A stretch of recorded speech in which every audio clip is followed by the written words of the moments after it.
ये जो आज का पेपर आप सभी लोग देख रहे हैं, ये क्वेश्चन पेपर आपके सामने छत्तीसगढ़ सेट का पेपर है। और जैसा कि आप सबको पता है कि अगर मैं सीजी की बात कर रहा हूँ, छत्तीसगढ़ सेट की बात कर रहा हूँ, तो जाहिर सी बात है ये नेट से थोड़ा सा लो है, यानी इजी क्वेश्चंस आपको यहाँ पे थोड़ा सा देखने को मिलेंगे। आपको मैं बता दूं कि इस समय यूजीसी नेट का यूनिट नंबर जो सेकंड है, हम लोग यूनिट नंबर सेकंड पर बात कर रहे हैं यूजीसी नेट पर, है ना।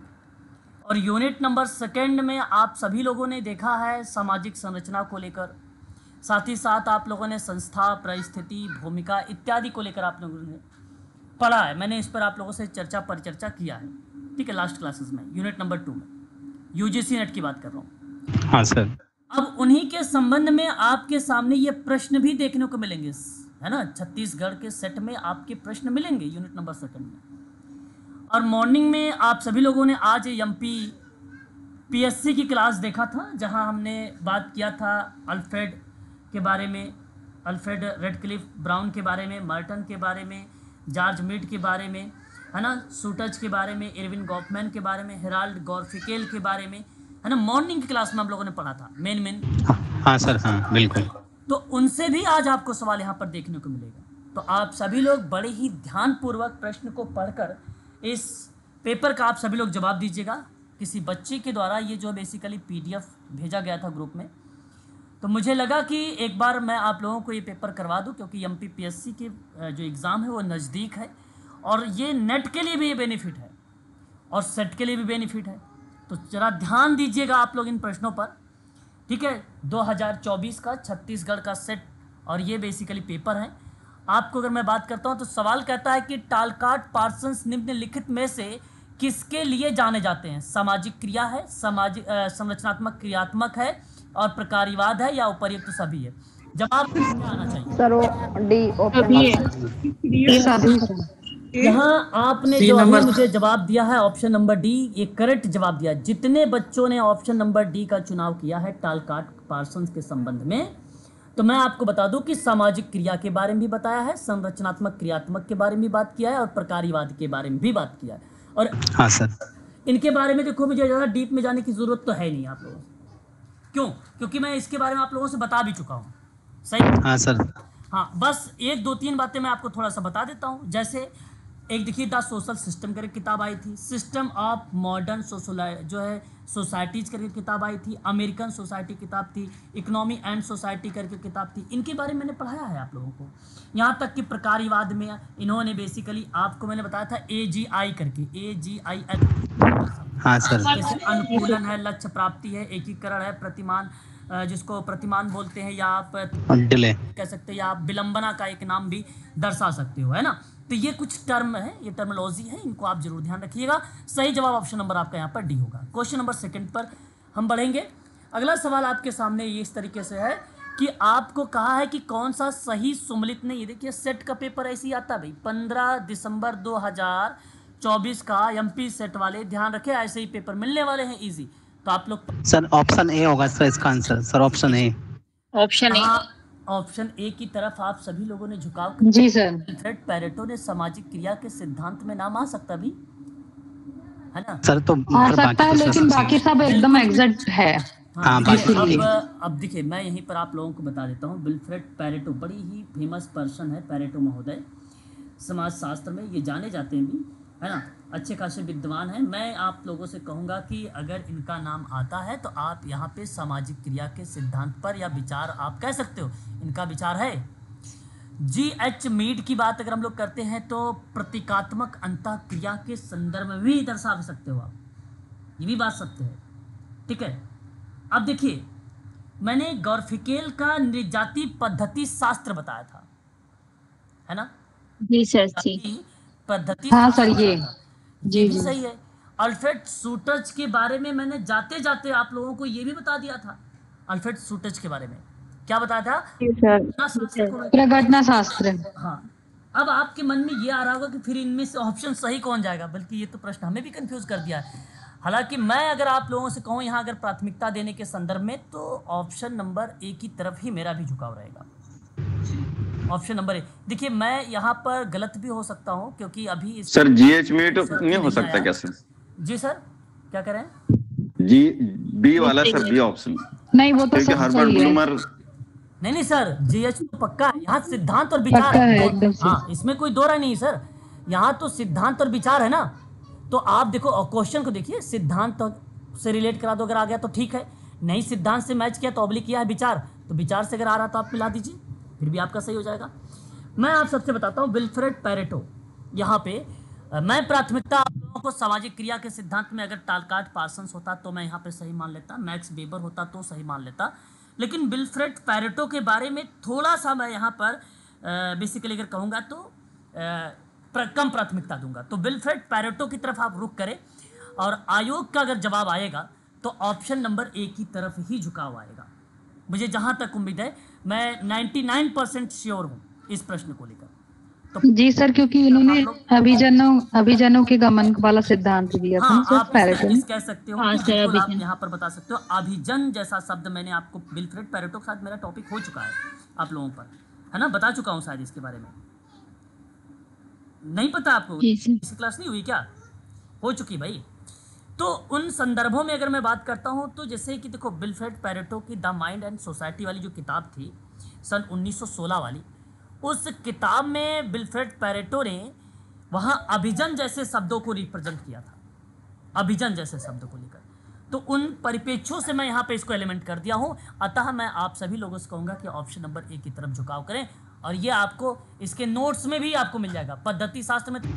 हाँ सर है। ये भी सही है, ये भी, जब तीनों तो आपका श्योर है आज की मॉर्निंग क्लास से, तो बचा ए विल्फ्रेड पैरेटो, ये काफी पहले क्लास हो चुकी है, और वो सामाजिक क्रिया का सिद्धांत नहीं। यहाँ पे किसी बच्चे ने अभी भी बताया अभिजन को लेकर, और सही बच्चा ने जवाब दिया है अभिजन, तो ऑप्शन ए जाएगा। देखिए अभी हाल ही की क्लास है, लास्ट साथ दूसरी क्लास में, अलायंस थ्योरी के प्रतिपादक कौन है? D levy-straws. Levy-straws. Option D. यदि आप लेवी-स्ट्रॉस की बात कर रहे हैं तो बहुत अच्छा जवाब दे रहे हैं, फ्रांसिस विद्वान, इन्हें आधुनिक मानव विज्ञान का पिता कहा जाता है। किसको? लेवी-स्ट्रॉस को। एक और थे सर इनके साथ, जॉर्ज। जी सर, सर इनके साथ सर इस अलायंस थ्योरी में एक और थे, जॉर्ज। Levi Strauss sir. हाँ नहीं, जेम्स जॉर्ज फ्रेजर सही जवाब दे रहे हैं। Yes yes. हाँ ये इनकी अगर हम बात करते हैं तो बेसिकली इनके साथ इन्होंने अपनी एक भूमिका निभाई है। बिल्कुल करेक्ट जवाब दिया आपने, फ्रेजर महोदय का, अपनी भूमिका निभाते हैं। परंतु यहाँ पे सर फ्रेजर नहीं है, है ना, अगर फ्रेजर हाँ सर लेवी स्ट्रॉस हो गए हैं। हाँ, बट यहाँ पे लेवी स्ट्रॉस का ही नाम आप लोग प्राथमिकता देने का प्रयास करिएगा। बिल्कुल। मैंने कई किताबें बताया भी है, स्ट्रक्चरल एंथ्रोपोलॉजी के बारे में बताया कि बड़ी फेमस किताब रही है, एक माइथ एंड मीनिंग करके भी की लेवी स्ट्रॉस की किताब रही, जो बड़ी ही फेमस रही है ना। तो कुछ इंपॉर्टेंट बातें जो मैं बता रहा हूँ इसको आप लोग प्लीज़ नोट भी करते चलेंगे साथ साथ, है ना, ताकि आपको याद रहे। अब देखिए ये जे दरिदा का किताब है। अब ये एक ऐसा ट्रेंड चल गया है भाई, ये UGC नेट का भी है समझो एक प्रकार से, और सेट का भी है, और MP PSC में तो पक्का मान के चलिए भैया कि आप PSC का अगर एग्जाम देने जा रहे हैं तो मैं कहूँगा कि जेम्स देरिदा को लेकर ही नहीं, अदर पर्सन के बारे में भी किताबों को लेकर, इसीलिए आपको याद रखना पड़ेगा। तो इनकी किताबों में पूछ लिया भाई कि क्रम लगाओ, है ना, इनकी किताबों से पूछा गया कि भाई क्रम लगाने के संदर्भ में। चलिए कोई भी बच्चा जरा मुझे बताए, अपनी तरफ एक बार रुक करे कि भाई क्या क्या होना चाहिए। कुछ सर ये तो हमने सर पढ़ाई नहीं सर, पता ही नहीं कुछ। जे दरिदा के बारे में आपने पढ़ाई नहीं, कोई बात नहीं सर, मैं आपको जे दरिदा के बारे में थोड़ा सा बताता हूँ, समझिए। जे दरिदा एक विद्वान है, हालांकि मैं इस पे आप लोगों की कल मॉर्निंग में क्लास चर्चा करूँगा, लेकिन फिर भी एक बार आप प्रश्न आया देख लीजिए।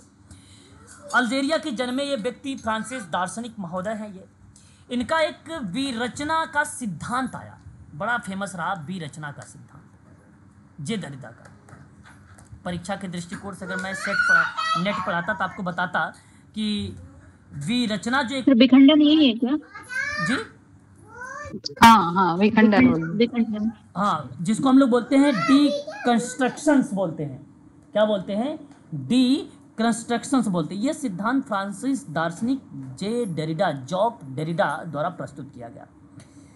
ये बेसिकली एक प्रकार से अगर मैं आपसे बात करता हूँ तो इनकी राइटिंग एंड डिफरेंस करके किताब आई थी, उस किताब में इन्होंने अपनी एक भूमिका दी थी, और एक किताब स्पीच एंड फिनोमिना करके आई थी, जिसको बोली घटना बोलते हैं, हिंदी में क्या बोलते हैं, बोली घटना। जैसा कि आप देख रहे हैं यहाँ पे थर्ड वाले में। अभी देखो इसको क्रम में लगाना प्लीज़, है ना, आप थोड़ा सा ध्यान रखिएगा प्लीज़ यार, थोड़ा सा कंट्रोल करो, इतनी शोर हो रहा है। ठीक है, तो स्पीच एंड फिनोमिना की बात अगर हम करते हैं यहाँ पे, समझिएगा थोड़ा सा, बोली और घटना को लेकर। और अगर मैं बात करता हूँ तो हमारे सामने एक राइटिंग एंड डिफरेंस शब्द आता है, ये भी किताब इसी की है। ठीक है, ये तो दो किताबें तय हैं कि इसी की है, इसमें कोई दो राय नहीं है। और इसी दोनों किताब में विरचना का सिद्धांत प्रस्तुत है। विरचना का सिद्धांत कहता है घटनात्मक और संरचनात्मक दृष्टिकोण का मिश्रण है ना, दोनों का मिश्रण है। अब जितनी क्रियाएं संरचनात्मक के अंतर आती है स्ट्रक्चर बनाने में, या जितनी भी क्रियाएं घटना को रिलेट कराती हैं या वस्तु को परिप्रेक्ष्य में, तो उसे आपको इन दोनों किताबों में मेंशन करना होगा जे दरिदा के बारे में। तो ये एक तो आपको याद रखना पड़ेगा, जे दरिदा का कॉन्सेप्ट यहाँ पे विरचना वाले में रिलेट कराता है। अब बात आती है कि इसका काम क्या था। ये बेसिकली सामूहिक जीवन को समझने के लिए संरचनावाद का सिद्धांत दिया। किसको? सामूहिक जीवन को समझने के लिए, व्यक्ति जीवन को नहीं। ये ग्रुप में काम करता है जे दरिदा, इंडिविजुअल काम नहीं करना पसंद करता है, ये ग्रुप में काम करना पसंद करता है। तो जब भी कभी आपको सामूहिक जीवन मिले तो आप तुरंत ट्रिक लगाइए इसको।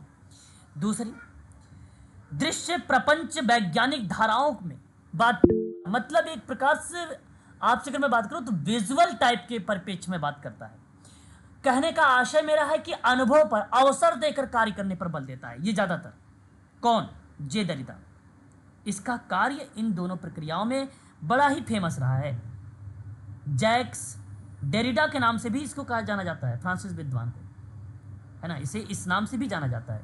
इनकी किताबें जैसे अगर मैं बात करता हूँ तो यहाँ पे आप देख सकते हैं स्पेक्ट्रम्स ऑफ मार्क्स की किताब रही सन 1993 की। ठीक है, एंड उसके बाद अगर हम बात करते हैं तो यहाँ पे स्पीच एंड फिनोमिनन की बात करते हैं तो 1967 में बात आती है इनकी। ठीक है, स्पीच एंड फिनोमिनन की बात, है ना, ये बात ध्यान रखिएगा। और एक आपको ध्यान ये रखना है कि ऑफ ग्रामेटोलॉजी करके, है ना, इन परिप्रेक्ष्य में अगर हम बात करते हैं तो यहाँ भूमिका जो दर्शाई गई है वो 1976 में दर्शाई गई है ना। अब ये किताब आ रही राइटिंग एंड डिफरेंस करके, है ना, राइटिंग एंड डिफरेंस करके यहाँ पर पुस्तक आपके सामने प्रस्तुत है। ये देखिए एग्जैक्ट मुझे वर्ष इसका याद नहीं है, लेकिन अगर मैं आपसे बात करता हूँ इस कॉन्सेप्ट के आधार पे, लास्ट में हम लोग जो है यहाँ पर देखें शुरुआती के दौर यही है। और इतना मैं कह सकता हूँ, इतना मैं आपसे बता सकता हूँ कि 1993 से पहले आई है ये किताब। इतना मैं आपको, ये आपको नेट पे भी नहीं है किताब। जे दरिदा की बात करूँ तो इस किताब के बारे में वहाँ पर भी नहीं दिया गया है, नेट पर भी। तो मैं आपसे कहूँगा कि 1993 से जो भी आई है ये 1993 से नीचे ही आई है। तो आप लास्ट में लगाइए, सबसे लास्ट में 1993 सेकंड वाला, फर्स्ट वाला। तो मैं आप सबसे कहूँगा कि इस आधार पे इस प्रश्न की प्राथमिकता आप फर्स्ट को दीजिएगा। परंतु ये जो 3 किताब मैंने बताया है, प्लीज़ आप इसे नोट कर लीजिए, आगामी परीक्षा में आपको मिल सकता है, क्योंकि आप देख सकते हैं कि ये सेट का सवाल बनाया गया क्वेश्चन है। ठीक है, इन संदर्भ में। ठीक है, बाकी मैं पता करूंगा जैसे ही कुछ चीज़ें आपको ये मिलेगा तो मैं आप लोगों को ज़रूर वहाँ से इस प्रश्न से आपसे रूबरू जरूर कराऊंगा इस किताब से। 67 सर, इसका 67 सर 1978 बता रहा है, सर 1978 बता रहा है जे दरिदा का 78। चलो अच्छा, अगर आप इसी हिसाब पे जरा लगाइए। नंबर 3 पैरा पहला 1967, चलो चौथे पैरा 76, ठीक है, फिर पहले पैरा, हाँ चलो भाई ठीक है, ऑप्शन नंबर आप ए को कर सकते हो। ठीक है, बहुत बढ़िया भाई, बहुत अच्छा, ठीक है, बहुत अच्छा जवाब दिया 1978। यहाँ पर आप करेक्ट कर लीजिए, आप यहाँ, अदरवाइज फिर भी मैं इसको एक बार देखूंगा, लेकिन आपने मुझे समझ से जहाँ तक उम्मीद है कि आपने देख कर ही बताया होगा कहीं से, है ना। चलिए आगे बढ़ते हैं, क्वेश्चन नंबर नेक्स्ट करें, क्वेश्चन नंबर 5 बता दीजिए एक बार। हाँ सर। जी सर। क्वेश्चन नंबर देखिए क्या कहता है सूची 1 से और सूची 2 से मैच करना है आपको, यानी इसका मतलब है 5th वाले में आपको मिलान कराना है। डॉक्टर भीमराव अंबेडकर का नाम आप सभी लोगों ने सुना भी है ना, फेमस पर्सन, है ना? क्या सेकंड वाला है मैच डॉक्टर करेगा। भीमराव सेकंड वाला। अंबेडकर किन द साल Buddha and his Dhamma. Buddha and his Dhamma अच्छा, सेकंड। डॉक्टर भीमराव अंबेडकर का नाम अभी भी आप लोगों ने बताया है यहाँ पे सेकंड से, या एक और दूसरे से मैच कर दीजिए। और फिर आता है राधा कमल मुखर्जी का नाम। फर्स्ट वाला फर्स्ट वाला सर वैल्यूज। आप यहाँ Dimension पर of वैल्यूज values। को मैच कर रहे हैं, बिल्कुल बात सही है। और मैं आपसे कहूँगा कि द डायमेंशन ऑफ वैल्यूज के बारे में राधा कमल मुखर्जी का नाम आता है, ये भी बात सत्य है आपकी। और एम.एन. श्रीनिवासन की बात करते हैं, चौथा इंडियाज इंडिया विलेज। देखो अभी हाल ही में आप लोगों ने बात भी किया था एम.एन. श्रीनिवासन के बारे में, लेकिन यहाँ पे इंडिया, हाँ सर। ये शब्द जरूर ध्यान रखिएगा आप लोग, इंडिया शब्द है ना। तो मैं आप लोगों से कहूँगा कि यहाँ पर आपका हो जाएगा 4, और आपका बचता है यहाँ पर कौन सा, डी, इरावती करवे। बचा एक है युगांत, और आप युगांत। को लगा सकते हैं। जी जरा सर। देखिए ऑप्शन कौन सा मैच हो रहा है यहाँ पर, कोई है ऑप्शन? A option. फर्स्ट वाला ओके, सही जवाब जा रहा है ऑप्शन ए। और अतः आप सभी लोग यहाँ पर ऑप्शन नंबर ए का ही झुकाव करेंगे। ठीक है, बहुत बढ़िया। क्वेश्चन नंबर 6, किसने प्रकार्यवाद को निरपेक्ष प्रकार्यवाद कहा है? बड़ा आसान सा क्वेश्चन है, आप आसानी से बता भी सकते हो। मैं आपको sir email Durkheim. Email Durkheim, और भी कोई बच्चा बताए जरा। मैं दुर्खिम की तरफ झुकाव नहीं करना उचित समझूंगा फिलहाल, तब भी और भी बच्चों का जवाब जरा मैं जानना चाहूंगा। Mutton statement Marton sir. Architect.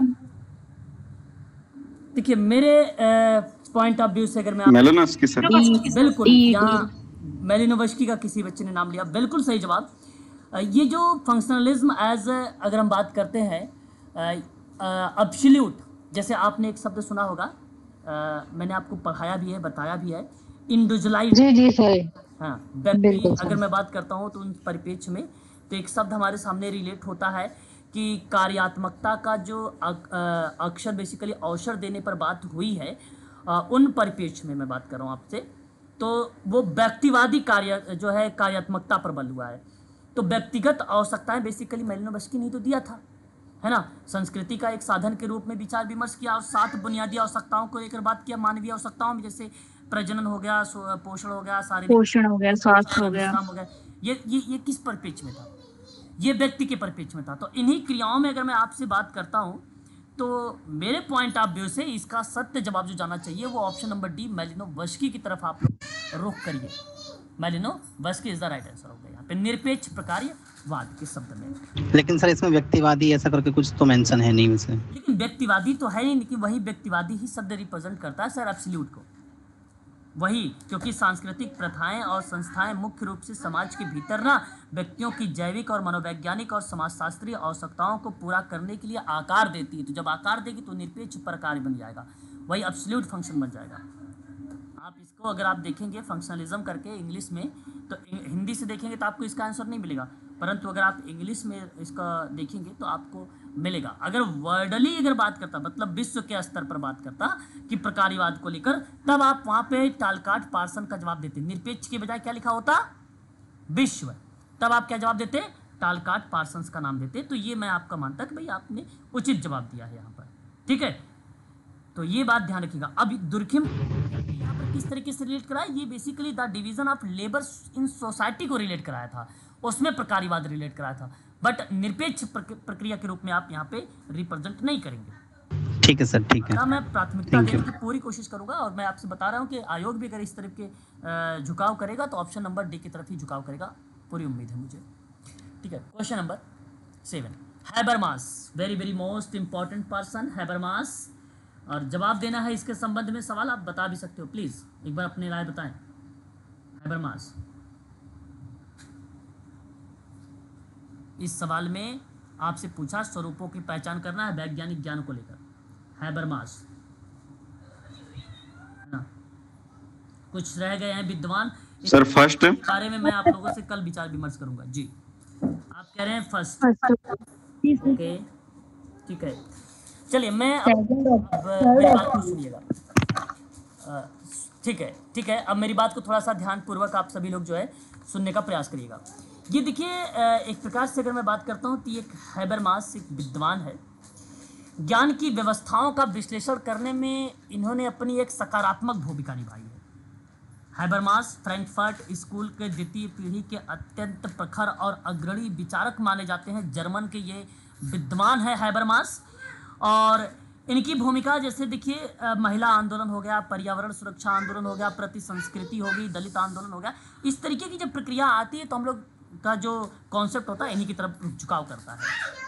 तो हैबरमास ने बेसिकली ज्ञान का प्रकार के आधार पे ज्ञान को 3 भागों में बांटा। एक का नाम था अनुभाविक या विश्लेषणात्मक ज्ञान, इसको 2 नाम से जाना जाता था। इसका मतलब था कि ज्ञान का उद्देश्य मौलिक संसार के विभिन्न तत्वों की जानकारी प्राप्त करता है। अतः ये स्टेटमेंट सही। दूसरा इन्होंने एक बताया था ऐतिहासिक, है ना, ऐतिहासिक ज्ञान। ऐतिहासिक ज्ञान का मतलब था कि ज्ञान का संबंध ऐतिहासिक ग्रंथों से था। संदर्भ विवेचना करके समाज को समझाने का इन्होंने प्रयास किया था ऐतिहासिक के संदर्भ में। ठीक है, प्रश्न ये पूछा गया है कि इनमें से हमें बताना है कि कौन कौन से स्टेटमेंट आपके सही जाएंगे। तो ऐतिहासिक वाले परिप्रेक्ष्य में जो ह्यूरिस्टिक शब्द यहाँ पर मेंशन किया गया है ना, इसी को कहा जाता है ऐतिहासिक। और इतिहास जब भी बात होती है वो हमेशा खोज की ही बात करता है। और एक था विवेचनात्मक ज्ञान। इसका मतलब है कि यह ज्ञान मनुष्य पर होने वाले दबाव और प्रभुत्व को स्पष्ट करता था। तो उसकी जगह इसने शब्द यूज किया है, जानते हैं क्या? आलोचनात्मक शब्द यूज किया है। मुक्ति तो सर ये तो बहुत टिपिकल क्वेश्चन हो गया। टिपिकल नहीं है सर, इजी क्वेश्चन है ना, इजी क्वेश्चन है। मैं फिर से बता रहा हूं, अब देखिए इजी कैसे है। सवाल पूछा इसने कि हैबरमास के ज्ञान के किन स्वरूपों में, अब बताओ ज्ञान की व्यवस्था का विश्लेषण किसने किया? बोलो, हैबरमास ने। की व्यवस्था का विश्लेषण किसने किया? हैबरमास ने। अब ज्ञान की व्यवस्था का विश्लेषण जब हैबरमास कर रहे थे तो वहां पर ज्ञान और विज्ञान के प्रकार बताएं, तो कितने बताएं? 3 प्रकार। 3 प्रकार। तीनों का नाम आपके सामने प्रस्तुत है। यही जो आलोचनात्मक शब्द लिखा हुआ है सर, इसी को कहा जाता है विवेचनात्मक। ठीक है, अब जो अनुभाविक था, इसका मतलब क्या होता है कि मौलिक संसार के जो विभिन्न तत्व हैं उनकी जानकारी ले लो। जानकारी लोगे तो विश्लेषण करोगे, अनुभव करोगे, एक्सपीरियंस बेस्ड रहेगा, तभी तो होगा। तो जाहिर सी बात वहां से ज्ञान मिल जाएगा हमें। तो एक ज्ञान वहां से बढ़ा, दूसरा ज्ञान बढ़ाना है आपको। तो आप बताइए, जब ज्ञान बढ़ाने के लिए आप क्या करेंगे? खोज करेंगे, शोध करना स्टार्ट करेंगे। तो वो बेसिकली ह्यूरिस्टिक शब्द, यानी इसका मतलब है कि ऐतिहासिक शब्द होता है ना। ऐतिहासिक शब्द हमेशा ह्यूरिस्टिक शब्द को ही रिलेट करता है, ध्यान रखिएगा। ऐतिहासिक ज्ञान यही होता है, ह्यूरिस्टिक शब्द। अगर आप मान लीजिए बीएड बीटीसी वगैरह जो बच्चे किए होंगे ना, उनको पता होगा एक ह्यूरिस्टिक मेथड होता है। और ह्यूरिस्टिक मेथड जो होता है वो ऐतिहासिक विषय पर ही आधारित होता है। जिन्होंने बीएड वगैरह किया होगा उन्होंने पढ़ा होगा उसके बारे में, शिक्षा। जी जी जी सर, है ना, तो उनको मालूम, वो बेसिकली अन्वेषण पर ही खोज होती है। और ये 100% सत्य है। और आलोचनात्मक में थोड़ा सा आपको कन्फ्यूजन बन सकती थी, क्योंकि आलोचनात्मक में क्या होता है? क्रिटिसाइड, यानी आप किसी क्रियाओं का आप क्या करते हो? आलोचना करते हो। और आलोचना में ही बेसिकली विवेचना शब्द है। मतलब आपने आलोचना करने का आशय होता है कि आप विवेचना कर रहे हो। आप क्रिटिकल, अब इंग्लिश देख लो ना, क्रिटिकल सिंपल शब्द है। क्रिटिकल यानी विवेचनात्मक ज्ञान को रिप्रेजेंट। आप देखो वहां पर भी, अगर मैं आपकी थ्योरी की आलोचना कर रहा हूँ, या मैं जब पढ़ाता हूँ तो बहुत बच्चे यहाँ पर बताते हैं सर ऐसे नहीं ऐसे होता है, कुछ वर्ष में भी मुझसे भी मिस्टेक होती है, कुछ जगह पर भी मिस्टेक होती है, बच्चे ही करेक्ट करते हैं। तो इसका मतलब क्या हुआ कि वहां पर मुझे भी ज्ञान मिला कि नहीं मिला, या आपको भी ज्ञान मिला, है ना। तो ये चीज़ है, ये आपने आलोचना किया कि सर ऐसे नहीं ऐसे करके, ठीक है, तो ये भी ज्ञान का एक स्वरूप बनता है। तो ये 3 प्रकार था। सर आसान है, टफ नहीं है। मुझे तो आसान लगता है। हाँ सर इसमें थोड़ा सा कंफ्यूजन हो रहा था ह्यूमैनिटिक में। बिल्कुल हो सकता है भाई, मैं जान सकता हूँ, क्योंकि आप लोग जब किसी शब्दों को नहीं सुने रहते हैं तो उन परिप्रेक्ष्य में आपको टफ लगता है। आई नो, मुझे मालूम है इस बात को। ठीक है, अब आगे बात करते हैं। आर.के. मर्टन के बेसिकली प्रकार शब्द के प्रयोग, अभी मैंने मर्टन के बारे में बताया है, लेकिन ध्यान रखिएगा यहाँ पे प्रकार शब्द का प्रयोग पूछा है, ना कि मैं प्रकार के टाइप बता रहा हूँ। अब प्रकार के प्रकार बताता तो आप 4 बता देते, क्योंकि 4 मैंने बताया है आप लोगों को। बता दीजिए सर। 3 आएगा, 3 आएगा। 3 4 से ऊपर तो बढ़ जाते 5 चलो अच्छा 5 बढ़े। सही बात यहाँ पर बेसिकली 5 है। ठीक है, अब आपको जानना भी जरूरी है कि वो 5 है कौन कौन से, है कि नहीं। जब आपको पता रहेगा तो आप आसानी से ऐसे सवालों को भी जवाब दे सकते हैं अगर परीक्षा में आ जाए तो। देखिए अगर मैं आपसे बात करता हूँ, एक शब्द तो इनका आता है फंक्शन, प्रकार के अर्थ में प्रकार रे। हाँ प्रकार है ना। अच्छा देखो मैं आपको बताना ये चीज़ समझूंगा कि जो फंक्शन है, और एक आता है फेस्टिव, एक आता है आपका, अगर हम बात करते हैं फेस्टिव ओशन शब्द, एक आता है ये, और एक आता है ऑक्यूपेशन। ऑक्यूपेशन को क्या कहा जाता है? व्यवसाय। अरे वाह, व्यवसाय। एक आता है आपका social status, social status, status ये आएगा ना स्टेटस में, ठीक है। और ठीक है, और एक आता है आपका मैथमेटिकल मीनिंग। कितने हो गए? 1 2 सर हो गए 5। 4। नहीं मैथमेटिकल नहीं करिएगा आप। 1 2 3 ओकेजन भी तो 4। बताया सर ने। क्या चीज? आई थिंक तो फेस्टिव के साथ है। अरे ये तो इसी के साथ है मैडम, इसी के साथ, फेस्टिव के साथ है ये। एक बायोलॉजिकल, इसकी मैं आप लोगों को ना स्क्रीनशॉट भेज दूंगा, वो भी इंग्लिश में, ठीक है ना, इंग्लिश में रहेगा, आप देख लीजिएगा, ठीक है। अंडरलाइन में नीचे कर दूंगा, ठीक है। बायोलॉजिकल, ठीक है ना, बायोलॉजिकल जी सर। साइंस, सर इसका मैं स्क्रीनशॉट भेज दूंगा। 5 ये है, 5 मिलेंगे आपको, ठीक है। तो ये आपको इसके अंतर्गत ध्यान में रखना पड़ेगा, ठीक है, क्लियर रहेगा। अब एक शब्द देखो, बाकी सारे शब्द तो आपको समझ में आ गए होंगे, है ना, लेकिन एक शब्द यहाँ पर जो दर्शाया गया है, शब्द आपके सामने सेकंड वाला, फेस्टिव वाला, फेस्टिव। हाँ, इसे थोड़ा सा आपको लग रहा है ये बेसिकली उत्सव का अवसर देता है, उत्सव का अवसर, मतलब आपको एक प्रकार से विशेष रूप से आपको तैयार किया जा रहा है प्रकारी में कार्य करने के लिए, ठीक है। बाकी व्यवसाय के रूप में, सोशल स्टेटस के रूप में, बायोलॉजिकल साइंस के रूप में और फंक्शन के रूप में अपनी भूमिका होती है। और इसकी हिंदी क्या होती है? उत्सव का अवसर, उत्सव का अवसर, ठीक है। इस शब्द को आप जरूर ध्यान रखिएगा। तो ये 5 जो है अर्थों में समझा गया, ये प्लीज़ आप इसको ध्यान रखिएगा। ऑप्शन नंबर सी सही होगा। क्वेश्चन नंबर 9, निम्नलिखित में से कौन संबंध बेसिकली अगर हम बात कर रहे हैं अलायंस सिद्धांतकार के रूप में जाना जाता है और जाने जाते हैं? ये क्वेश्चन नंबर 9 है। और लेवी स्ट्रॉस। Option D. देखिए यहाँ पे अलायंस का नाम आया है, आपने कहा है कि ऑप्शन डी, यानी आपने लेवी स्ट्रॉस का लगा दिया, और किसी बच्चे ने अभी अभी एक नाम और बताया था, क्या था? ये नीधम भी है इसके साथ। ये कैसे गलत हो गया? ये तो क्वेश्चन नंबर 9 इधर 12 आ गया। किस बच्चे ने पीडीएफ भेजा ये वाला? ये तो गलत काम करते हो आप लोग, पीडीएफ भी सही से नहीं बना पाते हो आप लोग। सही जवाब यहाँ पर बेसिकली डी होगा। आर नीधम का भी नाम यहाँ पर मेंशन होगा, है ना। और देखिए अभी आप लोगों से इसके बारे में जब बात कर रहा लेवी स्ट्रॉस के बारे में, तो मैं आप लोगों से ये बता रहा था कि वहाँ पे जेम्स जॉर्ज एक फ्रेजर का नाम आता है। उन संदर्भ में यहाँ पर जो है एक शब्द अलायंस आते है जो रिप्रेजेंट करता है, ठीक है, अलायंस शब्द को। अब देखिए बेसिकली ये क्या है कि इन संदर्भ में अगर हम बात करते हैं, क्लाइड लेवी स्ट्रॉस के बारे में बात मैं कर रहा हूँ आप लोगों से, तो वहाँ सामाजिक संरचना को रिलेट करने वाले एक विद्वान आते थे, मैलिनोवस्की का नाम। किसका नाम आता था? मैलिनोवस्की का। लेकिन मैलिनोवस्की ने दुर्खिम की प्रमुख आधार को बनाते हुए संरचनावाद में रूपरेखा दर्शाया था। किसकी रूपरेखा? संरचनावाद तो बेसिकली लेवी स्ट्रॉस का नाम आएगा, तो उनके लेवी स्ट्रॉस की संरचनावाद में मैलिनोवस्की ने एक आधार दर्शाया था, और रेडक्लिफ ब्राउन और दुर्खिम, ये 3 विद्वानों ने दर्शाए थे लेवी स्ट्रॉस में, ठीक है। यहाँ पे फ्रेजर का नाम, जॉर्ज फ्रेजर का भी नाम यहाँ पे याद रखिएगा, और सिद्धांतकार के रूप में जाने जाते हैं अलायंस थ्योरी के संबंध के रूप में, तो आर नीधम का नाम भी आप यहाँ पे लगा सकते हैं। सही जवाब ऑप्शन नंबर डी बनेगा। 4 में यही है। देखो मैलिनोवस्की का नाम बहुत बच्चे जा सकते थे, लेकिन मैलिनोवस्की को मैंने बता दिया यहाँ पे कि आधार बनाया गया, यहाँ पे अलायंस नहीं, यहाँ संरचनावाद था।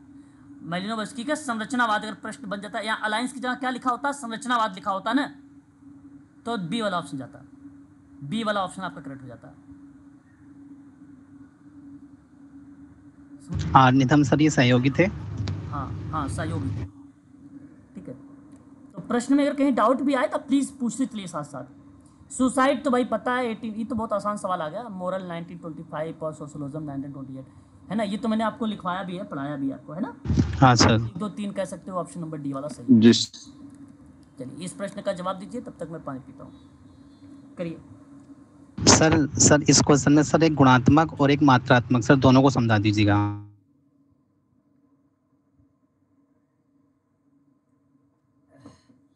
बिल्कुल बिल्कुल समझाएंगे। गुणात्मक होगा इसका। ओके, चलिए अब देखिए, ये इस प्रश्न में आपसे सवाल क्या कहा गया है कि एक चैन सी ऑप्शन। की, ओके सर ठीक है, अब बी होगा। Action research action. बेसिकली इसका ऑप्शन नंबर ए है। ठीक है, अब सुनिए, इसमें कहा गया कि एक चयनित जनसंख्या की पारिस्थितिकी को बेहतर जीवन हेतु उन्नयन के लिए किए जाने वाले अनुसंधान को किस नाम से जाना जाता है ना। तो ये एक एक्शन थ्योरी होती है, या आप एक्शन रिसर्च कह लीजिए। आप जब रिसर्च पढ़ेंगे तो वहाँ पर मैं आप लोगों को एक बार बताऊंगा भी कि एक्शन रिसर्च होता क्या है। क्रियात्मक अनुसंधान, तो क्रियात्मक अनुसंधान से आपको ये समझना है कि जांच का एक व्यवस्थित तरीका होता है बेहतर जीवन बनाने के लिए। सबसे बेहतर तरीका और सबसे बेहतर शोध, और वो भी कहाँ, जहाँ चयनित जनसंख्या हो। मतलब आपने 10,000 या 1,000 या जो भी जनसंख्या का आपने चयन किया है, उनके आधार पर बेहतर जीवन देने की प्रक्रिया में ये क्रिया, ये क्योंकि जांच का एक व्यवस्थित तरीका है, इसमें व्यवहारिक संदर्भ में किसी समस्या या चुनौती की पहचान करनी होती है, हस्तक्षेप या परिवर्तन को क्रियान्वित करना पड़ता है, और आंकड़े एकत्र करने होते हैं, और उन्हीं आंकड़ों को एकत्र करके आप विश्लेषण करते हो, और विश्लेषण के आधार पर ही आप निष्कर्ष निकालते हो। तो इन प्रक्रिया में बेसिकली क्रिया अनुसंधान आता है, और इस सवाल का सही जवाब तो बेसिकली ऑप्शन नंबर ए ही है। अब कोई बच्चा कह रहा था कि यहाँ पर गुणात्मक अनुसंधान के बारे में, है ना। देखो गुणात्मक नाम से, देखो गुण में, गुणात्मक में क्या शब्द आ रहा है, गुण। अब गुण क्या होता है, गुण मतलब जैसे आप देखो, मैं पूछता हूँ ना कि आपके क्या गुण हैं, आप अपने गुण बताना शुरू करोगे, मेरे अंदर ये क्वालिटीज़ है, मेरे अंदर ये है, मेरे अंदर वो है, इस तरीके की बातें बताना शुरू कर दोगे आप, ये क्वालिटी बताना शुरू कर देते हो, यानी व्यक्तिवादी हुआ। इसका मतलब जी सर, क्योंकि ये व्यक्ति के बारे में आप बता रहा है आपसे। तो कहने का आशा ये होता है सर कि गुणात्मक शोध एक ऐसी प्रक्रिया है जो व्यवस्थित जानकारी, डेटा एकत्र करने के लिए व्यक्तिपरक पद्धतियों का उपयोग करता है, तो वही गुणात्मक अनुसंधान कहलाता है। जब व्यक्तिपरक होता है, अब देखो ये भेदभाव वाला भी हो सकता है। हाँ सर बिल्कुल, ये भेदभाव वाला भी हो सकता है, क्योंकि व्यक्तिपरक हो। मुझे अच्छा लगे तो भाई मैंने क्या कर दिया, मैंने कहा कि भाई ठीक ठाक है, तो आपको मैंने चयन कर लिया। अब मात्रात्मक में क्या होता है, मात्रा, यानी मात्रात्मक में मात्रा का मतलब क्या हुआ, क्वांटिटी, क्वांटिटी का मतलब क्या हुआ, संख्या, तो यानी आप यहाँ पे संख्यात्मक चीजों को दर्शाएंगे। ओके सर, हो जाएगा, है ना। तो इस तरीके से समझिएगा। एक होता है सर्वे अनुसंधान। सर्वे अनुसंधान क्या होता है, देखिए ये सर्वे बेसिकली ह्यूमन रिसोर्सेज है, जैसा कि आपको पता होगा। सर्वेक्षण शोध बेसिकली ना विचार, मत, भावना के आकलन को कहा जाता है। आपने सर्वे करने गए, और मान लीजिए कोई किसी घर में गए, और उस घर में मान लीजिए एक बच्चा मिला डिसेबल का, डिसेबल मतलब दिव्यांग बच्चा मिला, और आपने कहा कि भाई अब आप इस बच्चे से क्या अपेक्षा करते हो, तो माता पिता की भावना रिप्रेजेंट होगी कि या रिप्रेजेंट होगी या मत रिप्रेजेंट होगा। कहेंगे कि मेरे बच्चे का बेसिकली जीवन यापन सही तरीके से हो जाए, अपनी रोजी रोटी चला सके, इस तरीके की चीज़ें वहाँ पर, मतलब ये हर एक माँ बाप ऐसे चाहते हैं कि अपने बच्चों के प्रति, कोई जरूरी नहीं कि भाई डिसेबल बच्चों पर ही, सामान्य बच्चे पर भी ऐसी प्रक्रिया लागू होती है। तो ये सर्वे अनुसंधान कहलाता है। तो ये यहाँ पर विचार, मत, भावना का आकलन की प्रक्रिया में बेसिकली रिप्रेजेंट होता है, या प्रस्तुतिकरण प्रस्तुत होता है। और एक होता है शुद्ध अनुसंधान। शुद्ध को हम लोग प्योर भी बोलते हैं, शुद्ध अनुसंधान। बेसिकली कहीं कहीं अगर आप इसके उसकी क्या नाम है, उस मदान की किताब पढ़ेंगे तो शायद उसमें बेसिक रिसर्च मिलेगा शुद्ध में जी सर। हो सकता है। तो बेसिकली ये क्या है कि शुद्ध अनुसंधान दुनिया के बारे में सोचने के अधिकांश नए वैज्ञानिक विचारों और तरीकों का एक प्रकार से स्रोत माना जाता है। ये शुद्ध शोध तो खोज कलात्मक और व्याख्यात्मक हो सकता है ये, है ना। अच्छा, अभी यहाँ कोई एमपी सेट का बच्चा है जो जिनका दिसंबर में एग्जाम है, क्लास में कोई बच्चा है यहाँ पे एमपी सेट का? जी जी। चलो अच्छा फिर तो ध्यान देने वाली बात है कि दुनिया के बारे में सोचने और अधिकांश नए वैज्ञानिक विचारों और तरीकों का स्रोत माना जाता है ये, और उसको हम लोग मानते हैं कि भाई ये शोध या जो है शुद्ध है। तो खोजपूर्ण या वर्णनात्मक या व्याख्यात्मक जो होता है वो बेसिकली शुद्ध अनुसंधान होता है, मौलिक अनुसंधान के रूप में भी हम इसको जान लेते हैं। तो केवल ज्ञान को आगे बढ़ाकर चर के बीच में संबंधों को पहचानना है, उसको समझना है। जब आप ऐसी काम कर रहे हैं कि बीच में संबंध बनाने का प्रयास या पहचान या फिर समझना या ज्ञान को आगे बढ़ाना, तो ये क्या है? ये शुद्ध अनुसंधान है, ठीक है। परंतु सवाल यहाँ पर सही जवाब जाएगा ऑप्शन नंबर, ठीक है। आगे बढ़ेंगे सर। जी जी बोलिए बोलिए। सर आप ये कार्ल पियर्सन का सिद्धांत टी टेस्ट सर ये पढ़ाएंगे क्या? ये तो आपकी रिसर्च में आएगा ना, आपकी रिसर्च में। आप कौन आप बैच बताइए, आपके कौन सा बैच है? दिसंबर 2024 है सर अभी तो हाँ सर दिसंबर वाला बैच है, अभी सर जून वाला भी दिया था। जून वाला लिया नहीं अभी? अगर आपको क्या है, आपको अगर जून वाला लिया होगा आपने आपसे क्रैश कोर्स वाला, तो आपको उसका लिंक मिल जाएगा, प्लेलिस्ट मिल जाएगा, वो आप चलेगा नहीं, केवल आप वहाँ पर मेन टॉपिक चल रही है। दिसंबर अगर आप हैं तो दिसंबर में आपको पढ़ाया जाएगा। सर मेरा दिसंबर वाला ही है। हाँ, तो फिर आपको पढ़ाया जाएगा, दिसंबर वालों को पढ़ाया जाएगा, प्लस में जो एमपी सेट के बच्चे उनको भी पढ़ाया जाएगा रिसर्च। क्वेश्चन नंबर 12 देखिए, कहता है अंतर्वस्तु विश्लेषण की प्रक्रिया में निम्नलिखित में से क्या एक सम्मिलित नहीं किया गया है? वाह, बहुत अच्छा सवाल। डेटा कलेक्शन के रूप में जानते होंगे आप लोग किसको? निदर्शन। निदर्शन को।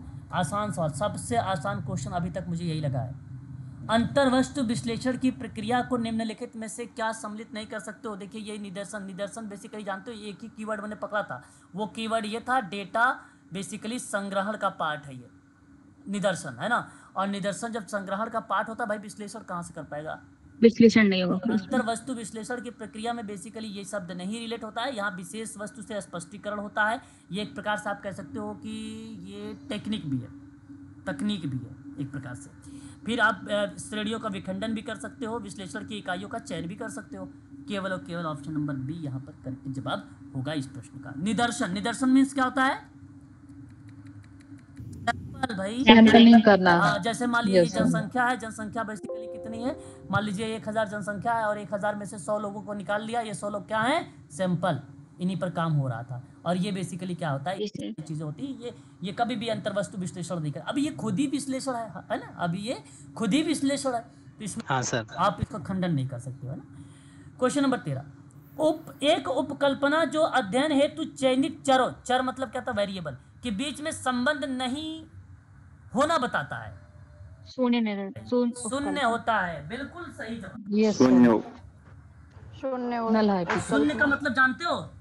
देखो ये जो बच्चे पढ़े होंगे ना रिसर्च वगैरह, मैंने क्लास ले चुका है पहले भी इसके बारे में, है ना, तो उनको ये पता होगा कि भाई यहाँ पे जो नल हाइपोथेसिस है, वो नल हाइपोथेसिस अध्ययन हेतु चयनित वेरिएबलों के बीच में संबंध नहीं होता।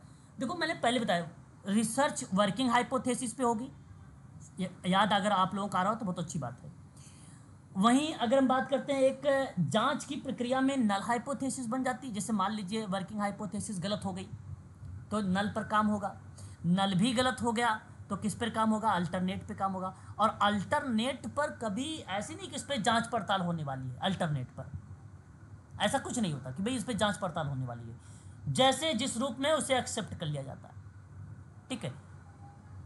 आपने मान लीजिए कोई अच्छी प्रोडक्ट है, उसको आप खराब बता रहे हो, है ना, अच्छी प्रोडक्ट को खराब बता रहे हो, खराब प्रोडक्ट को अच्छा बता रहे हो, तो ये एरर बन जाता है 1-2 का, ये नल हाइपोथेसिस में। तो बेसिकली यहाँ तो इनके बीच में, किसके बीच में?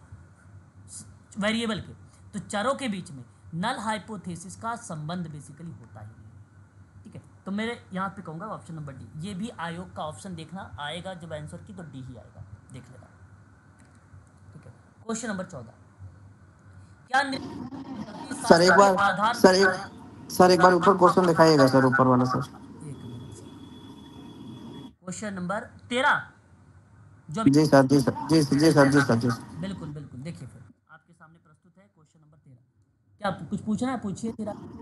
Sir no relationship among the variables select under the study, तो नल हाइपोथेसिस तो रिलेशन नहीं बताता सर। देखिए सर, यहाँ सवाल कहता है कि एक उपकल्पना, क्वेश्चन नंबर 13 में कह रहा है आपसे कि एक उपकल्पना मतलब कोई हाइपोथेसिस, कोई कल्पना आपने बनाया है, उसका अध्ययन हेतु उस पे स्टडी कर रहे हैं, चयन किया आपने, क्या किया, सिलेक्ट किया, वेरिएबल के बीच संबंध नहीं बताने के परिप्रेक्ष्य में, ठीक है, वेरिएबल के बीच में संबंध नहीं बताने के परिप्रेक्ष्य में वो होता है शून्य परिकल्पना।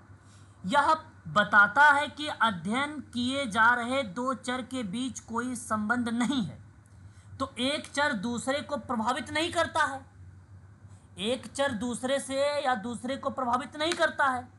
ये बात आपको बता दो, निष्कर्षों के विश्लेषण के बाद जब आपको पता चलती है तो उन कंडीशन में आप कहते हैं कि यहाँ पे नल हाइपोथेसिस है। मुझे उम्मीद है कि शायद आप भी अभी नहीं समझ पाएंगे, फिर से बताता हूँ, इस चीज़ को समझने का प्रयास करिए। निष्कर्षों के विश्लेषण के बाद ना वैकल्पिक परिकल्पना को स्वीकार या अस्वीकार किया जाता है।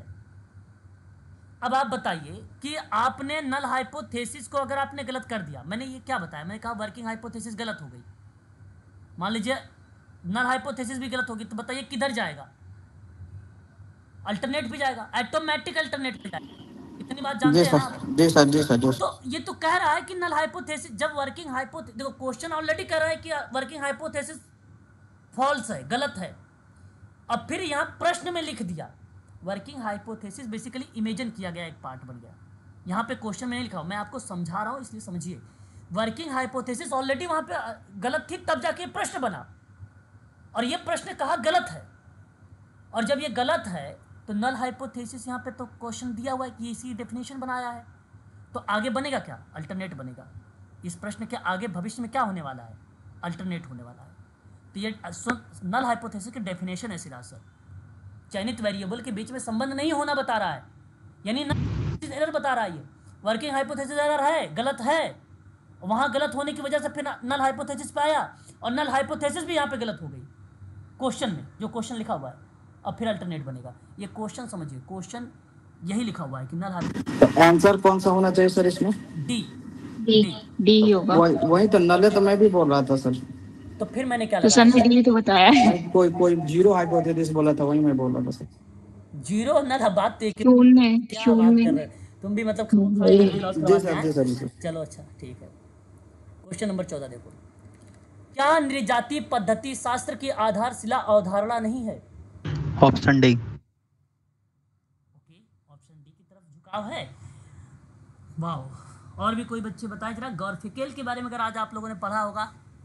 हाँ सर, वहीं से कुछ। कि आप सभी लोग इस सवाल को सही तरीके से समझ भी पा रहे होंगे। सुबह की क्लास इसलिए ज्वाइन किया करें, एमपी सेट के बच्चे और यूजीसी नेट के बच्चे, है ना, गॉर्फिकेल। चलिए मैं बताऊँ अब। देखिए बिल्कुल, अगर आपने यहाँ पर सही जवाब अगर मुझे दिया है, ऑप्शन नंबर डी की तरफ झुकाव किया है, तो आपने हेराल्ड गॉर्फिकेल के बारे में बताया है। और ये हेराल्ड गॉर्फिकेल, देखिए, क्या नृजाति पद्धति शास्त्र की आधारभूत अवधारणा नहीं है, तो वो बेसिकली लोकतंत्रात्मक विमर्श नहीं है, बाकी निर्देशिका, चिंतनशीलता, तार्किक विवरण है। मैं आपको बताया था नृजाति पद्धति शास्त्र के बारे में, याद होगा आपको। गॉर्फिकेल की अवधारणा मैंने नोट करवाया था, यदि याद। हाँ सर। प्रलेखन विधि नोट करवाया था, बिल्कुल। निर्देशिका शब्द को नोट करवाया था, जहां बेसिकली संदर्भितता शब्द को मैंने, व्यवहारिक समाजशास्त्र तर्क नोट करवाया था, टीकात्मक व्यवहार नोट।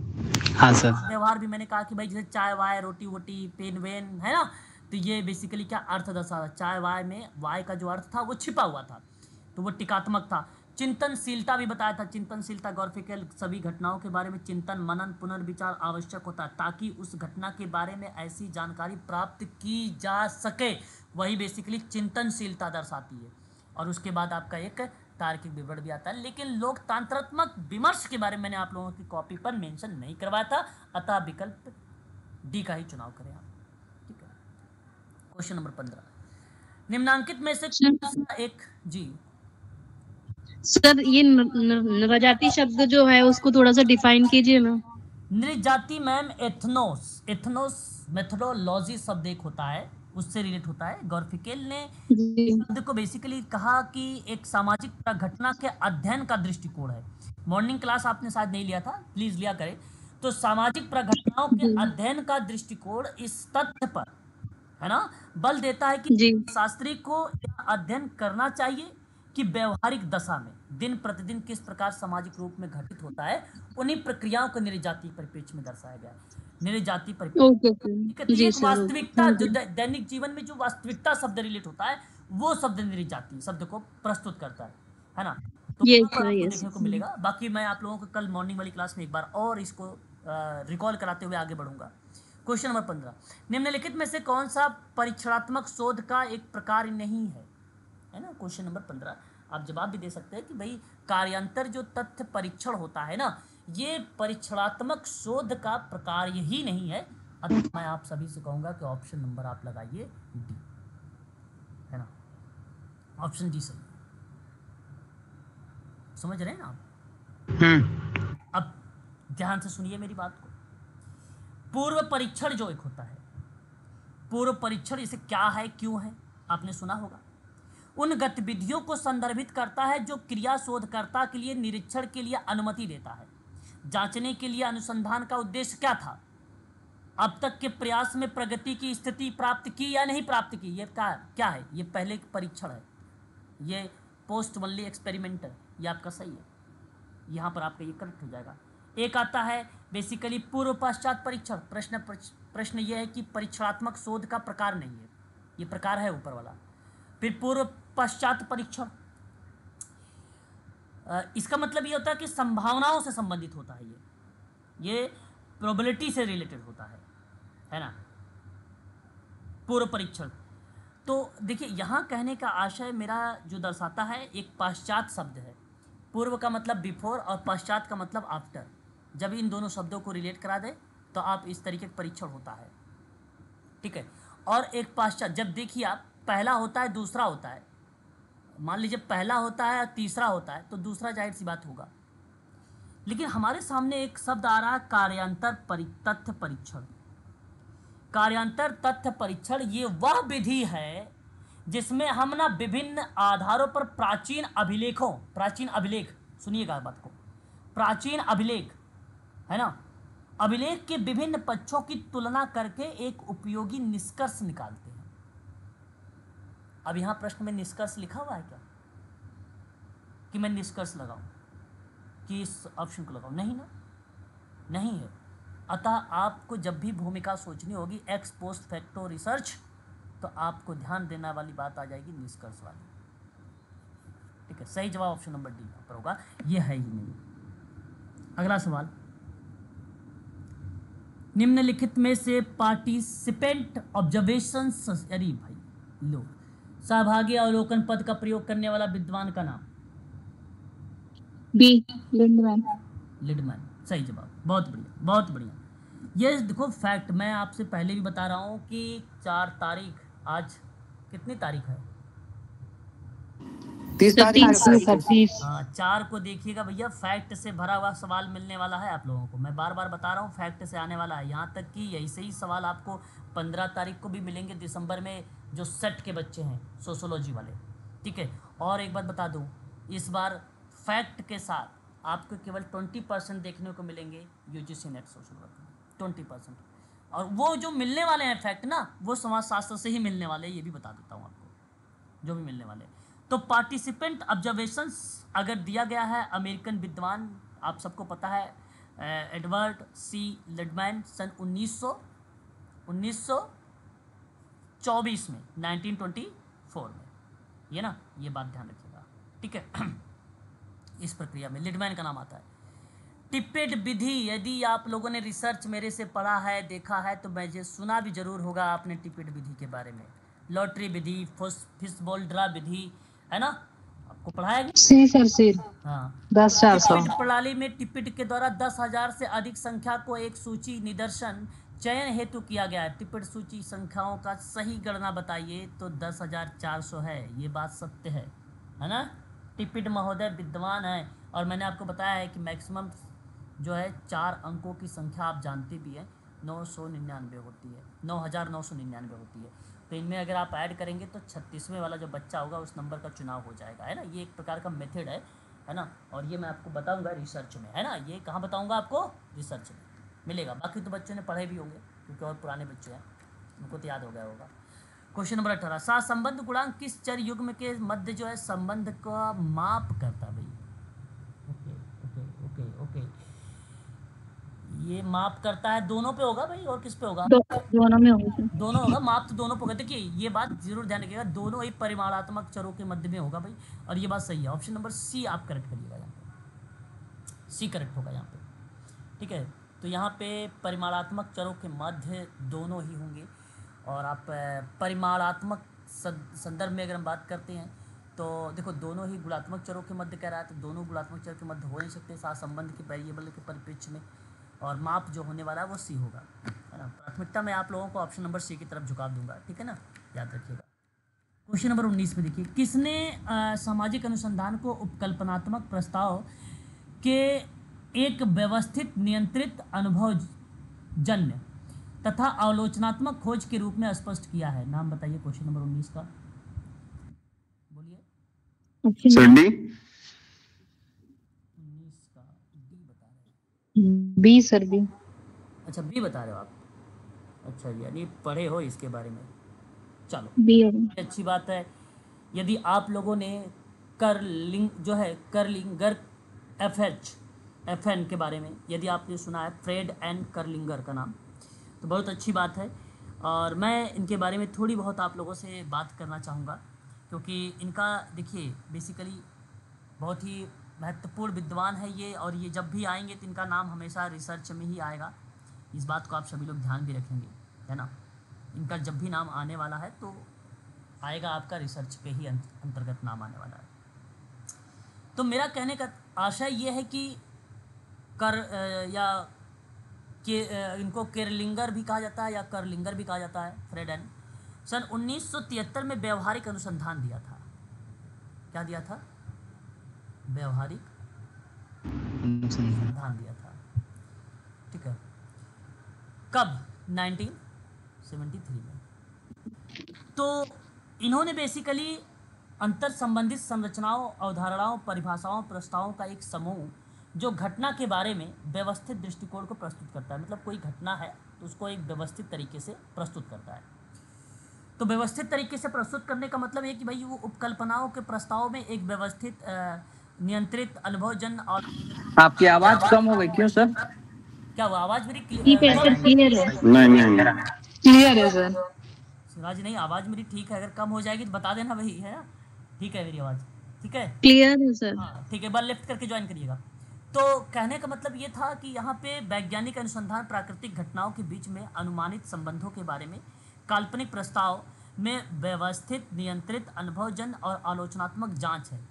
ये वैज्ञानिक अनुसंधान की परिभाषा बताया है कर्लिंगर ने। ये लिख लीजिए, डिक्टो कॉपी है, डिक्टो कॉपी है, कुछ भी इसमें बेसिकली संशोधन नहीं किया गया है कर्लिंगर फ्रेड का। और मैं आपको बता दूं कि ये वैज्ञानिक अनुसंधान की बेसिकली उसी की ये परिभाषा दर्शाई गई है। अब आपको बता दूं, यदि आप लोगों के पास व्यवहारिक अनुसंधान की पुस्तक है 1973 वाली, तो पेज नंबर 11 को देखिएगा, पृष्ठ संख्या 11 पर आपको यही परिभाषा मिलेगी। पृष्ठ संख्या 11 पर डिक्टो परिभाषा यही मिलने वाली है, ठीक है। और किसकी परिभाषा ये है? वैज्ञानिक अनुसंधान की परिभाषा है। ऑप्शन बी सही है 110%, ठीक है। क्वेश्चन नंबर 20, सामाजिक अनुसंधान में सामाजिक सूक्ष्म दर्शक यंत्र किसे माना जाता है? Question number 20। सवाल आसान है, व्यक्तिगत अध्ययन, क्योंकि यहाँ पे क्या लिखा हुआ है? सूक्ष्म। स्टडी। हाँ, सूक्ष्म लिखा हुआ है, और सूक्ष्म लिखने की वजह से आप सभी लोगों ने झुकाव किधर किया है? Option number 1। व्यक्तिगत अध्ययन। बहुत बढ़िया जवाब। देखो ऐसे ही अगर आप पढ़ोगे जब ना शब्दों को तोड़ तोड़ के, तो आप आसानी से ऐसे सवालों को लगा पाओगे। अच्छा, ये जैसे मुझे लग रहा है मैं सोशल वर्क का पेपर सॉल्व करा रहा हूँ, हालांकि पेपर सोशोलॉजी का है, लेकिन मैं सोशोलॉजी को पढ़ा के ना थोड़ा बहुत रंग गया है इसमें, है कि नहीं? सोशोलॉजी से मेरी डिग्री नहीं है ना, जैसा कि आप सबको पता भी है, आप जानते सर हम भी सोशोलॉजी का पढ़ के ऐसा लग रहा है कि हमने सोशल वर्क से किया ही नहीं है, इस बार ऐसा लग रहा है। कोई बात जी सर। आगे देखते हैं। फिलहाल अगर सोशोलॉजी में भी आप अगर मध्य प्रदेश के अगर आप निवासी हैं तो अगर आप सोशोलॉजी जानते हैं तो बहुत अच्छी बात है। सोशल वर्क भी अगर प्लस में है तो बहुत अच्छी बात है, फिर तो आपको सबसे पहले प्राथमिकता मिलेगी। 21 को जा करिए एक बार। श्रीनिवासन का नाम सर ऑप्शन डी। श्रीनिवासन का 2 बार नाम आ गया। ऑप्शन डी तो दिख भी नहीं रहा है sir. India's village sir option B India's ये विलेज। वाला है सर। अब देखिए श्रीनिवासन का 2 बार नाम आ गया है। फिलहाल इंपॉर्टेंट पर्सन है, इस पे तो विचार करना पड़ेगा भाई, है ना। चलो एक बार करते हैं हम लोग। श्रीनिवासन की बात अगर मैं कर रहा हूँ यहाँ पे, अगर आप लोगों से पहले का 2 सर फर्स्ट 2 कर दूँ ए वाला इंडियाज हाँ, विलेज। पहले का चलो अच्छा ठीक है, पहले के मैंने 2 कर दिया।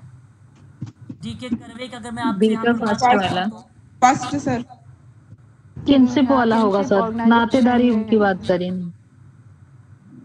इसको किधर लगाए, करवे को किधर लगाए बताओ। फर्स्ट में लगाइए सर, फर्स्ट। फर्स्ट में अच्छा फर्स्ट में लगा देते हैं। और बताओ मेडल वॉर्म का नाम कहाँ पे लगाए? 4th में सोसाइटी इन इंडिया। सीधा सीधा। और सोसाइटी में India. Need the dominant caste का तो आएगा। 1 का 2, 2 का 1। तो देखो ये तो आपने सही कर दिया। श्रीनिवासन का नाम तो भाई का आपने सही कर दिया। यहाँ पर भी श्रीनिवासन को आपने सही चुन लिया, नया काम किया। क्या ऑप्शन इसमें है नहीं इस तरीके का? मुझे लग रहा है ये सवाल गलत होगा। अरे हाँ हाँ सर, आंसर गलत है इस पर। सर आंसर में नहीं है, लेकिन जो लगा हुआ है ना वो सही है। अच्छा तो यानी आप लोगों को तो भाई जो सेट वाले बच्चे हैं ये तो बड़े खुश हो गए होंगे कि तो कॉमन नंबर मिल गया होगा, है ना। चलो तो ठीक है, ये कॉमन नंबर आने वाले हैं आपके सामने। क्वेश्चन नंबर 22 देखिए। भारत में विकास के तंत्र के रूप में, है ना, ये लास्ट क्वेश्चन देख लीजिए। तंत्र के रूप में वैश्वीकरण के ये 4 लिखा हुआ मानदंड है। निम्नलिखित में से इन मानदंडों में से किसको विकसित देशों के वैज्ञानिकों के द्वारा वैश्वीकरण की परिभाषा में स्थान नहीं मिला है? ओके, उसको स्थान नहीं मिला वैश्वीकरण। थर्ड वाला सर। वैश्वीकरण की परिभाषा में उसको स्थान नहीं दिया गया है। किसकी बता रहे हो आप? थर्ड लग रहा है सर। पहला है, पहला हाँ सर, राष्ट्रीय पहला। सीमाओं के आर यस सर, पार पहला होगा। व्यवहार। Yes sir option A. ये वैश्वीकरण में परिभाषा में नहीं मिले। ये तो कॉमन सेंस क्या है, लॉजिकल प्रश्न था ये, है ना। और मैं आपसे कहूंगा कि यहाँ पर आपके ये तीनों होंगे। बिल्कुल आप सही जवाब जाते अगर आप लोग ऑप्शन नंबर की तरफ। ये आपका ये बता किसका स्टेटमेंट है? WTO के बारे में, यस सर। के बारे में, है ना। अगर आप पढ़ेंगे तो वहाँ पर ये सवाल मिल जाएगा आपको। सही जवाब ऑप्शन नंबर ए जाएगा। ये बताइए क्वेश्चन नंबर 23। संदर्भित में संस्कृतिकरण जाति की सांस्कृतिक गतिशीलता की एक धीमी और एक गैर प्रभावी प्रक्रिया है। यह कथन किसका है? जवाब आपको बताना है। First M Srinivasan. श्रीनिवासन का। श्योर है? योगिन सर। यस सर, श्योर है। एक बच्चा कह रहा है योगेंद्र। देखो नहीं, यहाँ मैं तो खुद कंफ्यूज हो गया यहाँ पे। बेसिकली आपने संस्कृतिकरण को ध्यान में रखते हुए आपने श्रीनिवासन बता दिया। हाँ सर, पर गतिशीलता। हाँ, लेकिन मैं आपको बता दूं क्योंकि आगे इसके पढ़ेंगे तो एक धीमी और गैर प्रभावशाली प्रक्रिया को दर्शाता है। तो मैं आप जी सर, योगेंद्र सिंह आएंगे फिर। हाँ, योगेंद्र सिंह की तरफ आप झुकाव करेंगे।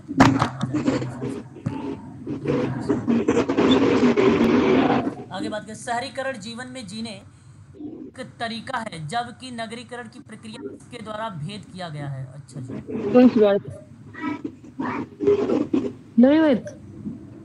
चलिए और बताइए भाई। एक ही तो बच्चा बता रहा है क्यों?